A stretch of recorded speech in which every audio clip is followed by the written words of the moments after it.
istrinya baik, anaknya pasti baik. Betul. Tapi kalau suami baik, anak belum tentu baik. Betul. Kita ulang sekali lagi, bisa? Kalau istri baik, anak pasti baik. Tapi kalau suami baik, anak belum tentu baik. Mana contohnya? Nabi Nuh alaihi salam. Nabi Nuh itu baik apa enggak baik? Baik, tapi anaknya anak durhaka, namanya Kan'an, gara-gara istrinya tidak baik. Makanya bapak, kalau istri bapak tidak baik, oh, inilah. Kalau dia tidak baik, belajar kepada ibu-ibu di kota Waringin Barat yang sudah baik, Pak. Ajak kursus kemarin. Ini orang baik-baik semua nih.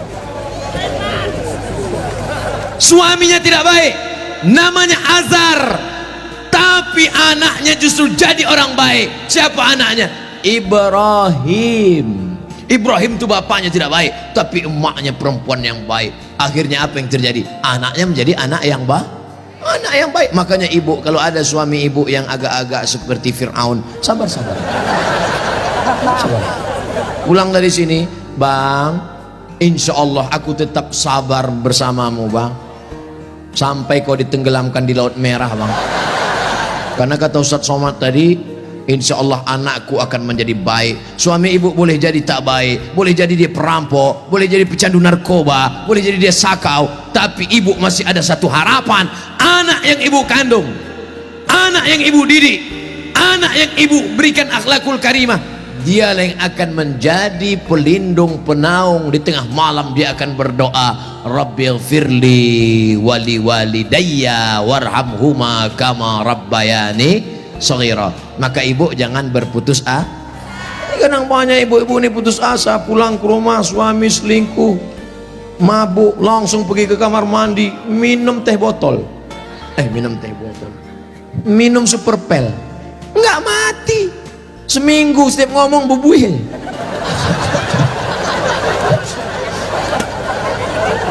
Ibu harus tegar, ibu harus kuat, ibu ada harapan. Harapan ibu siapa? Anakku akan jadi polisi, amin. Anakku akan jadi tentara, amin. Ibu sekolahkan saja anak ibu sesuai bakatnya. Perhatikan anak ini bakat. Anak saya suka main layang-layang, berarti jadi pilot helikopter. Anakku suka mandi hujan, angkatan laut. Anakku suka ngembus-ngembus semprit, dua kemungkinan, bisa jadi polisi razia, bisa jadi wasit sepak bola. Yang parkir jangan. Ibu jangan sebut tukang parkir, karena pada dasarnya kita semua ini adalah tukang parkir. Kita ini semua tukang parkir. Tirulah iman tukang parkir. Mobil mewah harga 2 miliar. Mundur betul parkir. Setelah begitu diambil mobil ini, adakah tukang parkir yang marah? Tidak ada. Ada nggak tukang parkir ngamuk-ngamuk? Kenapa mobil ini diambil? Saya sudah menjaganya 2 jam. Nggak ada. Kalaupun ada berarti gila. Kita itu juga di dunia ini sama seperti iman tukang parkir. Mobil itu titipan, rumah itu titipan, anak itu titipan, kebun itu titipan. Kita hanya menjaganya di dunia, dan setelah itu kita akan mati. Ada yang punya kita? Tidak. Makanya bapak, berapa banyak bapak ketika istrinya meninggal, dia nggak ada nangis. Pas ditanya, bapak nggak nangis? Titipan Pak Ustaz. Ustadz ini ceramah nggak enak, pas giliran mati istri aja. Oke, sekarang kita balik. Berapa banyak ibu-ibu yang imannya sudah mantap, dia menganggap ini semua titipan, hilang tidak apa-apa, meninggal suaminya, dia tegar. Ibu nggak nangis, titipan Pak. Tapi ada satu ibu menangis, papa, jangan kau tinggalkan mama sendiri, Pak. Pas ditanya sama tetangga, ibu nangis kenapa? Warisan dikit. Tapi itu tidak ada di Kobar, jauh di sana, jauh di pinggiran Pangkalan Bun. Yang di sini semuanya baik-baik, betul? Ibu menerima mereka bukan karena hartanya, tapi karena mereka mampu membimbing ibu dan anak-anak mencari ridha Allah Subhanahu wa taala. Ibu yang malam ini datang menggendong anak, ibu yang malam ini datang menyusukan anak, insya Allah anak itu yang nanti akan menjadi pemimpin bangsa di masa ini. Makanya ibu sabar-sabar. Berapa kali ibu diusir dari majelis karena anaknya menangis. Betul? Mau akad nikah, aku nikahkan engkau dengan anakku dengan mahar seperangkat alat sholat.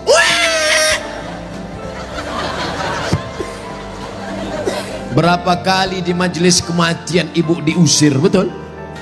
Ada orang kaya meninggal, datang anaknya, mantunya, cucunya pakai baju hitam semua. Nama kelompoknya Men in Black. Sudah siap-siap mau menangis bersandiwara. 1, 2, 3. Rupanya anak ibu lebih kuat lagi nangisnya. Akhirnya tuan rumah marah, pergi pulang bawa anak. Berapa banyak ibu yang malu di depan orang banyak karena anaknya ingin naik mobil tetangga yang lebih mewah, lebih mahal. Tapi hari ini kesedihan ibu terbayar karena anak ibu adalah anak-anak yang soleh. Siapa yang lebih berbahagia, ibu apa bapak? Kan ibu bisa ngandung karena mereka kan. Sekarang saya tanya, siapa yang paling berbahagia, ibu atau bapak? Mereka tetap bertahan, Pak. Bapak Ibu yang dimuliakan Allah Subhanahu wa taala, siap menjaga persatuan? Jaga persatuan, karena negeri yang kita bangun dengan indah ini akan jadi hancur berkeping kalau tidak ada persatuan dan kesatuan. Betul? Maka persatuan ini sama seperti tiang gawang. Kok Ustaz tiba-tiba ingat tiang gawang? Itu tiang gawang, itu tiang gawang. Ibu jaga gawang, jangan sampai kebobolan. Bapak striker, penyerang. Papa silakan kau pergi sejauh mata memandang, tapi di hari petang kau harus membawa uang. Untuk apa? Untuk anak-anak kita, supaya dia tidak makan riba, makan haram. Striker tidak pernah diejek oleh kiper. Kiper tidak pernah marah-marah. Apa kata kiper? Hei striker, kok enak aja di sana, tolong gantian kau jaga sini.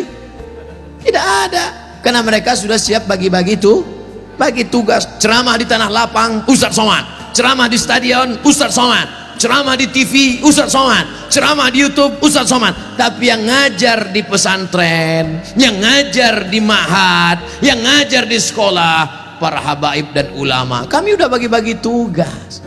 Makanya Habib ulama nggak pernah ngaji. Apa itu Somad itu? Ceramahnya di lapangan aja. Apa itu Abu Somad itu? Ceramahi ibu-ibu aja. Ustaz gatal. Kan kita udah bagi-bagi tadi. Makanya nonton jangan sepotong-sepotong. Kesana 45 menit, kesini 45 menit, belum, sebentar lagi habis. Masya Allah, tabarakallah, masih lama rupanya. Saudara yang dimuliakan Allah Subhanahu wa taala, di tempat laki-laki Abdul Somad bicara 3, bersama jaga persatuan kesatuan. Yang kedua, ramaikan masjid dengan sholat berjamaah. Yang ketiga, makmurkan masjid dengan belajar agama, fikih, hadis, tafsir. Siap mengamalkan yang 3? Yang perempuan, yang pertama, ibu jangan sedih, ibu jangan depresi, hadapi masa depan. Didik anak-anak menjadi anak-anak yang soleh dan solehah. Ada pondok pesantren di Kobar. Tamat SD. Sebelum SD jangan sedih, kasihan. Ingusnya 12. Kalau 11 itu biasa, bengkok. Belum sampai hati. Ustaz Somad dulu pesantren, saya masuk pesantren tamat SMP, kegedean. Yang paling bagus taman SD, masuk pesantren. Siap memasukkan anak ke pesantren taman SD? Janji? Ibu ingat, ibu punya uang banyak, belikan dia gadget, belikan dia motor, belikan dia mobil. Dia kaya, dia banyak uang, dia ganteng, dia cantik, tapi dia sakau, gemetar, sakit, gak ada gunanya. Makanya benteng terakhir menjaga anak-anak kita adalah pondok pesantren. Tapi pesantren ini kadang-kadang nasib bak kerakap tumbuh di batu, hidup segan mati tak mau. Santrinya 1000, WC-nya 10. Ngantrilah santri-santri, wajahnya biru, menahan serangan. Maka ceramah saya di Palembang, Ustadz Abdul Somad, saksikan hari ini sumbangan 52 unit. 52 unit apa Kiai? WC. Mantap, bagus, itu yang perlu. Maka yang kaya-kaya datang besok pondok pesantren. Nggak ada gunanya pengajian banyak-banyak, mubazir. Innal mubazirina kanu ikhwana syayatin. Orang mubazir saudara setan. Kalau ada orang kaya tidak peduli pesantren, kalau ada orang hebat pejabat tidak peduli pendidikan agama, mubazir. Setan tidak menggoda dia lagi. Pas setan menggoda, ayo masuk neraka, kata setan sendiri, nggak usah bro, dia saudara kita. Hai bro.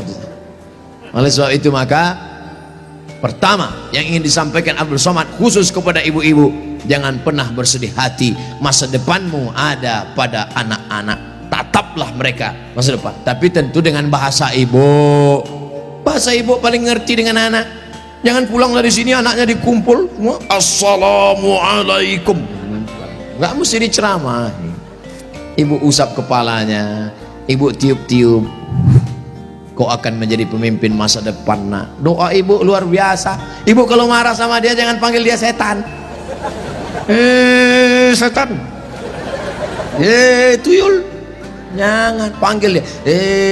Calon bupati kota Waringin Barat, gitu cara manggilnya. Calon anggota DPD, gitu. Insya Allah dia jadi nanti, insya Allah, amin. Warna ibu mulutnya luar biasa, berbisa bu. Ibu ngomong salah saja diaminkan malaikat. Maka jangan pernah bicara yang tidak baik, bicara yang baik-baik. Sampai ada seorang laki-laki di zaman Bani Israel sebelum Nabi Muhammad SAW, namanya Juraij. Siapa namanya? Juraij.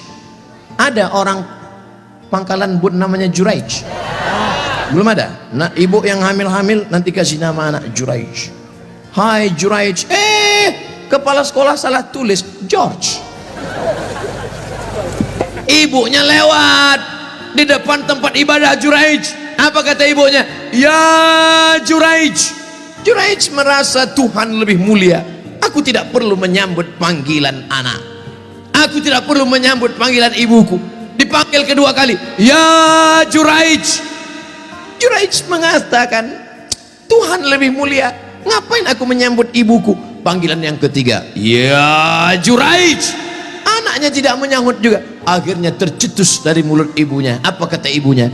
Allahumma la tumithu hatta turihi wujuhal mumisat. Jangan matikan Juraij sebelum matanya melihat wanita tuna susila.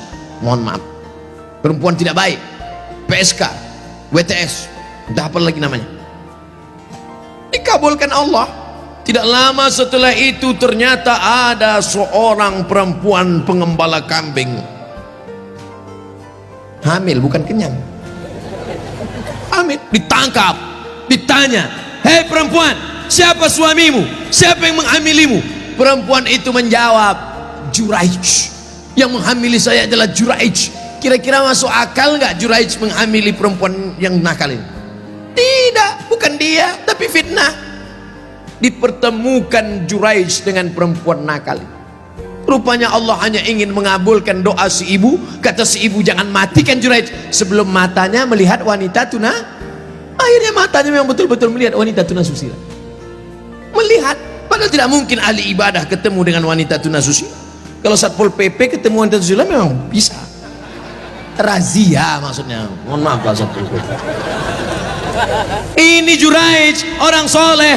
Akhirnya ketemu, mengaku, siapa yang menghamilmu? Ini Juraij. Ditangkap Juraij, difitnah Juraij. Ternyata kau jahat Juraij, kerjamu ibadah, rupanya pekerjaanmu di balik ini semua menodai pengembala kambing. Dihancurkan tempat ibadahnya, hancur berkeping. Kata Juraij, jangan bunuh aku sebelum anak ini lahir. Setelah anak itu lahir, ditusuk Juraij pakai pusar, pakai telunjuknya, tusuk. Juraij bertanya kepada anak yang baru lahir itu, Who is your father? Itu bahasa Pangkalan Bun. Siapa bapakmu? Anak itu menjawab, ra'il ghanam, koboi. Bapak saya adalah pengembala kambing. Akhirnya mereka cium kaki Juraij, mereka bangunkan tempat ibadah Juraij dari emas. Juraij tersenyum. Ini skenario Allah hanya ingin menunjukkan betapa makbulnya doa seorang. Kira-kira ibu bisa nggak menceritakan itu ke anak cucu ibu nanti? Nggak usah dihafal, hidupkan aja MP3-nya. Cari nanti Abdul Somad Pangkalan Bun, Abdul Somad Official, subscribe, like, and share. Anakku, kau jangan melawan ibu nak, karena kalau ku katakan kau jadi katak, kau langsung jadi hantu. Nih ceramah Ustadz Somad tadi malam, dengar baik-baik. Gimana? Iya mah. Itu, insya Allah ibu anaknya semua baik-baik ya. Yang lalu-lalu apa boleh buat tai kambing bulat-bulat. Nasi sudah jadi tai ayam. Nasi tidak bisa kita rubah lagi, Bu. Tapi yang akan datang kita perbaiki. Cucu-cucu yang sudah lahir, sudah besar, nggak bisa lagi. Tapi ibu punya anak perempuan, kasih tahu sama anak perempuan ibu, kamu kalau hamil banyak-banyak baca sholawat. Kalau hamil kata kiai, kata Habib, banyak-banyak baca surat Yusuf nak. Tapi dia salah sangka, disangkanya kalau baca surat Yusuf anaknya ganteng macam Nabi Yusuf. Pas lahir hitam pesek pendek. Wah kiai, Habib, kenapa anak saya begini? Kiai sama Habib nggak marah, mereka nggak pernah marah. Kenapa anak saya begini? Saya susah baca surat Yusuf. Kenapa anak saya nggak ganteng seperti Nabi Yusuf? Sama suami ente mana? Ini suami saya, sama kan?